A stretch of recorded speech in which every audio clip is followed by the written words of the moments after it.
What would you do if the only way to save the person you love was to voluntarily walk into one of the most terrifying prison camps ever built? A place where almost nobody ever made it out alive, and every single day could be your last. But that's exactly what one woman decided to do. And what happened next is almost impossible to believe. The story begins in 1973, in Santiago, the capital of Chile. The situation is already spiraling out of control. A brutal civil conflict has split the country apart. One side stands behind the president, while the other wants the military to take over the nation. It soon becomes clear that the United States government has played a major role in fueling the chaos and deepening the divide.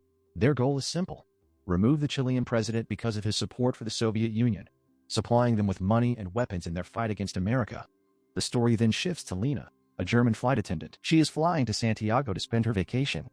After she lands, a coworker gives her a ride to the hotel. But on the way, she spots her boyfriend Daniel standing in the middle of a rally supporting the president, handing out flyers to the crowd. Without thinking twice, Lena jumps out of the car and rushes over to him. Daniel is completely stunned. He thought she was still living in Germany, and for the past 2 years, he had not heard a single word from her. Later, the two of them attend a meeting held by the National Party. It turns out Daniel is one of its members and a loyal supporter of the Chilean president. He steps forward and addresses the crowd, warning everyone that General Stephen, the commander of the army, is planning to overthrow the president, seize control of the government, and drag the country into disaster. He urges everyone to stand up for their nation, resist oppression, and refuse to stay silent. His words strike a chord, and everyone in the room rallies behind him. Together, they decide to organize a movement demanding the general be removed from power. The next morning, Daniel and Lena sit down for breakfast. Suddenly, Daniel gets a phone call from the party leader. The news is devastating. General Stephen has launched a military coup. The president has been removed from office, and soldiers are arresting every party member along with anyone known to support the president. Daniel immediately panics. He tells Lena exactly what happened, then insists they have to get out before the army finds him. The moment they step outside, they realize the entire city has descended into chaos. Soldiers are sweeping through the streets, arresting anyone suspected of supporting the former president. Daniel and Lena desperately try to escape before they are caught. Then, people suddenly begin running in every direction.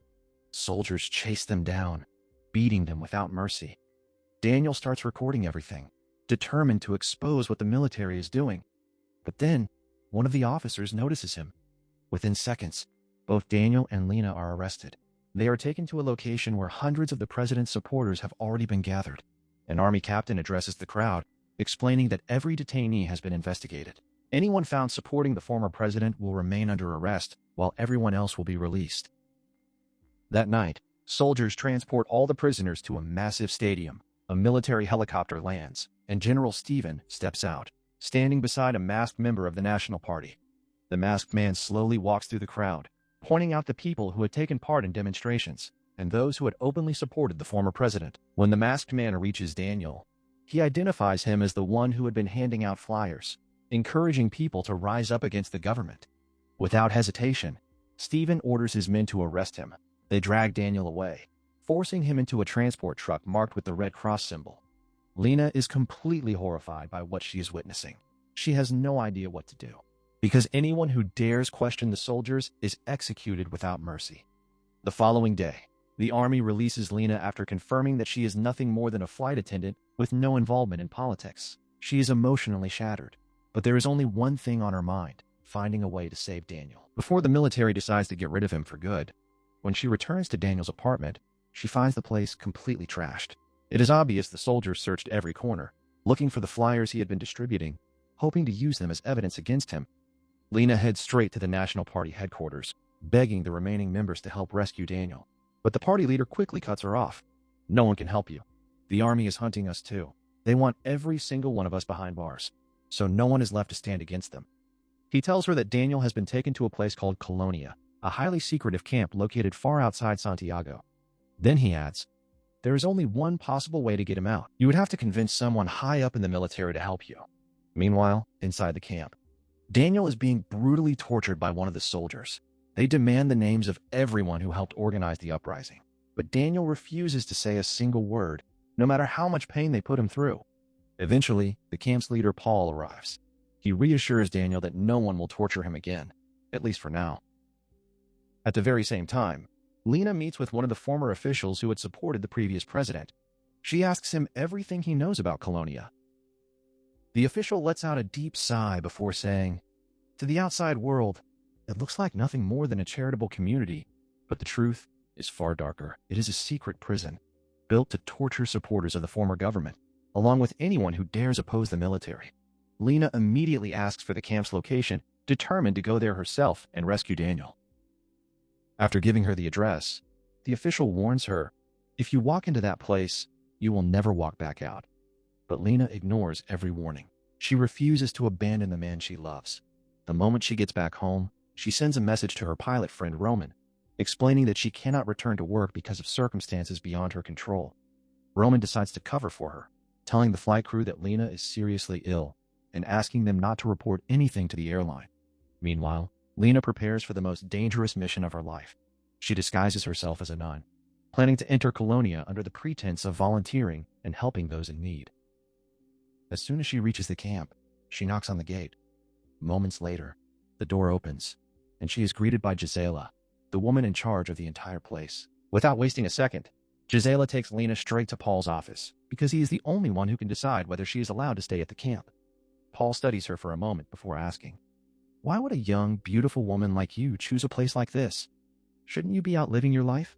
Lena freezes for a second and quietly answers, "I just want to dedicate my life to helping others and leave the outside world behind. I have lost my family, and there's no one left who truly cares about me." After that, Gisela shows Lena to the women's sleeping quarters. She makes one thing perfectly clear. Men and women are never allowed to mix inside this camp. Breaking that rule is considered a serious crime, and anyone who does will be punished. That night, Lena sits alone, secretly pulling out a tiny photograph hidden inside her cross. It is a picture of her and Daniel. A few moments later, her roommate introduces herself. Her name is Doro. She happily tells Lena that she and her boyfriend Dieter are getting married soon. Confused, Lena asks, "How is that even possible? Men and women aren't allowed anywhere near each other here." Before Doro can answer, Gisela suddenly walks into the room, cutting the conversation short. She hands everyone sleeping pills, making sure nobody stays awake long enough to discover what really happens inside the camp after dark. When it is Lena's turn, she hesitates, terrified that taking the pill might make her lose control. But she has no choice. Refusing would only make everyone suspicious. The next morning, Lena is sent to work in the fields with the other women. The exhausting labor quickly overwhelms her, and she collapses onto the ground. Gisela storms over without a shred of sympathy, striking her with a whip, then snarling, "Get back up, or you'll find out what real suffering looks like." Meanwhile, Daniel is transferred to the camp hospital. His condition is critical after enduring relentless torture. While he is there, he notices a disabled patient. Suddenly, an idea flashes through his mind. He decides to fake a severe mental disability, hoping his captors will stop seeing him as a threat. Later that day, after finishing her work, Lena catches up with Doro and asks again, "How did you and Dieter even meet if men and women are always kept apart?" Doro finally explains. They first met 3 years earlier during one of the camp's special public gatherings. Every now and then, important visitors arrive, and for those occasions, the men and women are temporarily allowed to mingle while welcoming the guests. Time passes. 37 days go by. Daniel's plan works exactly as he hoped. A doctor named John takes him to work in the blacksmith shop, telling everyone that Daniel has suffered permanent mental damage from the repeated electric shocks used during his torture. Not long afterward, Gisela casually starts chatting with Doro, pretending to be warm and supportive. She smiles and says, "I heard you've fallen in love. That makes me so happy." Without suspecting a thing, Doro proudly replies, "His name is Dieter, and we want to get married as soon as possible." The instant those words leave her mouth, Gisela's expression changes completely. It becomes painfully clear. She was never making friendly conversation. She had been setting a trap all along, just to find out the identity of the man Doro loved. Later that night, Gisela comes into the women's quarters and takes Doro away with her. But in her hurry, she forgets to lock the door. Lena quietly slips out and follows them, determined to find out what is really happening. She secretly makes her way to Paul's office, where she finds Doro standing in the middle of a room surrounded by the men who work for him. Paul looks around the room before declaring, "Doro has broken one of the camp's most sacred rules. She committed the unforgivable crime of falling in love with Dieter." Then he calls Dieter forward and orders him to punish the woman he loves. Dieter hesitates, clearly torn apart inside. But knowing he will be punished too if he refuses, he reluctantly obeys. Once he is finished, Paul coldly orders the rest of his men to continue beating Doro without mercy. Watching through the window, Lena is horrified by everything she sees. Then suddenly, she notices Daniel standing among Paul's men. Before she can process what is happening, one of the guards spots her. Paul immediately shouts, "Catch her before she gets away." Lena takes off running, barely escaping at the last second. She rushes back to her room before anyone can identify who she is. When Paul storms into the women's quarters, he has no idea which woman had been spying on them. Furious, he blames Gisela for failing to secure the building, beating her violently. He warns that if it ever happens again, she will not survive. The next day, Lena deliberately walks into the river, fully aware that swimming is strictly forbidden. She knows breaking the rules will guarantee that Paul personally summons her, just like he did with Doro. Her real goal is simple. She wants to see Daniel and understand why he appears to be working alongside Paul's men. Just as she expected, Paul drags her into his office, viciously beating her in front of everyone. Then he orders his men to join in, making sure she is severely punished for disobeying camp rules. Suddenly, the emergency alarm blares across the entire camp. Everyone grabs their weapons and races toward the main gate. When they arrive, they find Daniel lying on the ground after being shocked by the electrified fence. The guards immediately assume he was trying to escape, but since they all believe he is mentally disabled, none of them take him seriously. Not long afterward, every woman in the camp is ordered to gather outside. They are finally allowed to stand beside the men, all to welcome General Stevens' arrival. As the convoy pulls in, Lena finally spots Daniel, but the strange movements he is making convince her that he may have actually lost his mind. Then Daniel quietly approaches her. Without attracting any attention, he gently takes her hand and secretly lets her know he is only pretending to be mentally disabled. Relieved beyond words, Lena slips him the cross, hiding their photograph inside. Then she quietly whispers, "Meet me tonight in the potato storage room. I'll be working there." That night, Daniel sneaks into the storage room to meet her. The first thing he does is apologize, blaming himself for dragging her into this nightmare, believing she had been captured because of him. But Lena smiles and tells him the truth. "No one arrested me. I came here on my own. I joined this camp willingly, because I wasn't going to stop until I found you." Daniel is overwhelmed, thanking her for risking everything, before quietly admitting, "There's no way out of this place." Paul has surrounded the camp with massive fences, electrified barbed wire, and armed guards watching every entrance around the clock. Suddenly, Daniel notices something unusual beneath his feet. He uncovers a hidden trapdoor leading to a long underground tunnel. Curious, he climbs inside to see where it goes. As he reaches the end of the passage, he freezes. The tunnel leads straight back to the torture chamber, where he had suffered for so long. The memories hit him all at once. He completely loses control, smashing the electrical torture device into pieces, unable to hold back the overwhelming trauma. The next morning, Paul's voice echoes through the camp loudspeakers, calling Lena to his office.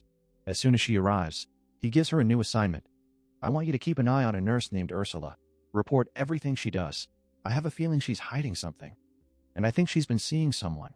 Lena has no choice but to agree, knowing that refusing would only make Paul suspicious. Meanwhile, Paul heads to the camp hospital and orders blood tests on Daniel. But this is no ordinary examination. He plans to use Daniel as a human test subject for a deadly poison gas the military intends to use in combat, a test that Daniel is never expected to survive. Still shaken, Daniel quietly leaves the hospital. Without realizing it, the cross Lena gave him slips from his pocket. Moments later, Ursula finds it. Opening the cross, she discovers the photograph of Daniel and Lena hidden inside. That night, Daniel secretly meets Lena in the potato storage room. He excitedly tells her about the underground tunnel, explaining that it could be their only way out of the camp. Then he lowers his voice. "We have to escape tonight. There isn't any more time. Paul is planning to test the poison gas on me." Daniel then hands Lena a collection of photographs exposing the horrific torture methods used throughout the camp. He explains that he secretly stole a camera from the blacksmith's workshop, then photographed everything hidden inside the underground chamber. Suddenly, they hear Gisela's voice just outside the storage room. Daniel quickly slips through the hidden entrance into the tunnel before anyone sees him. But in the rush, he accidentally leaves the photographs behind. Luckily, Lena notices them just in time, hiding them beneath a bucket seconds before Gisela walks in. Gisela enters with Ursula, who has been assigned to help Lena peel potatoes. As soon as Gisela steps away, Ursula quietly turns to Lena and says, "I know who you are. I know about you and Daniel. I found your picture inside the cross." She continues, "I know you're planning to escape. Please, take me with you. I'm pregnant. Paul has suspected me for a long time. If he finds out, he'll kill my baby, and he won't stop there." Before Lena can answer, Gisela suddenly returns, cutting the conversation short. She orders Lena to grab her bucket and work on the other side of the room, making sure the two women cannot keep talking. As Gisela picks up Lena's bucket, the hidden photographs fall into view. Within minutes, she rushes them straight to Paul. The moment Paul sees the pictures, his face fills with rage.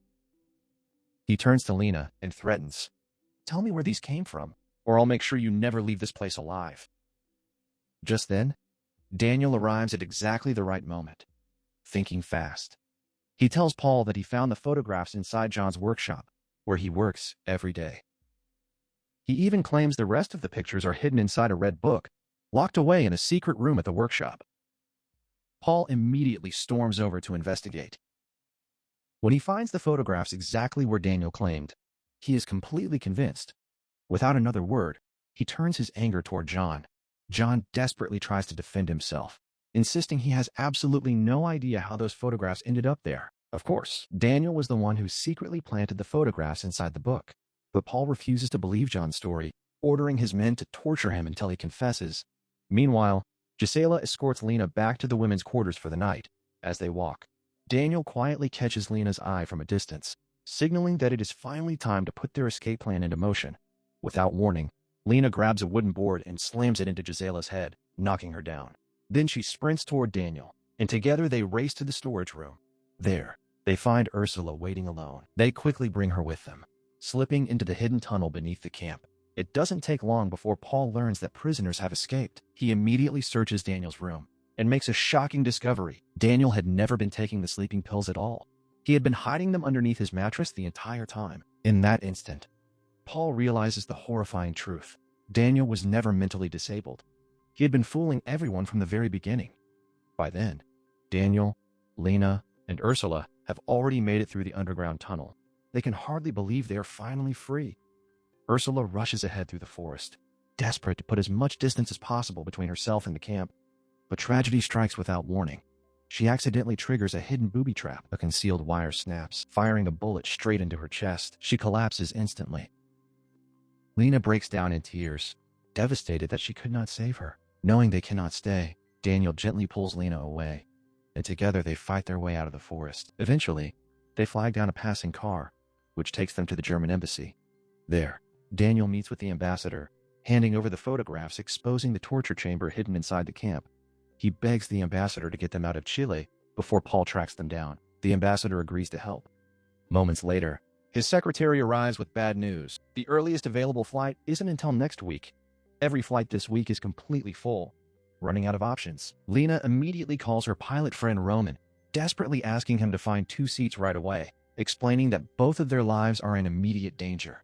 A short time later, the ambassador personally drives them toward the airport, but instead of taking them straight there, he insists on hiding them in a secure location until their flight, warning that staying at the airport would be far too dangerous. Then suddenly, Lena glances out the window. To her horror, she sees the ambassador shaking hands with Paul before secretly pointing toward the building where they are hiding. Everything becomes clear. The ambassador had betrayed them from the very beginning, leading them there only to hand them over without wasting another second. Lena and Daniel climb out through a window and make a run for it. When Paul storms inside, they are already gone.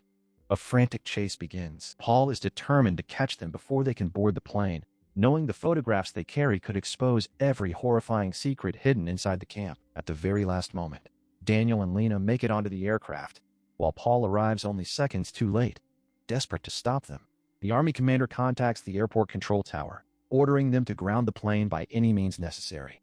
The control tower immediately radios the pilot, who turns out to be Roman. They inform him that his flight clearance has been revoked and order him to unload every passenger immediately. Lena pleads with Roman, "Please don't listen to them. Take off now. Our lives depend on it." After a brief moment of hesitation, Roman makes his decision. Ignoring every order and risking everything, He pushes the throttles forward. The plane roars down the runway, lifts into the sky, and safely clears Chilean airspace. At last, they are free, and that's where the story comes to an end. If you made it all the way to the end, you're officially one of the real ones. Now I want to hear from you. What did you think about this movie? Did it live up to the hype? Or would you have changed the ending? Drop your thoughts in the comments. I read more of them than you might think, and if you enjoyed this recap, hit that like button, subscribe to the channel, and turn on notifications so you never miss what's coming next. Have an amazing day, stay safe, and I'll see you tomorrow with another incredible movie or series waiting to be uncovered.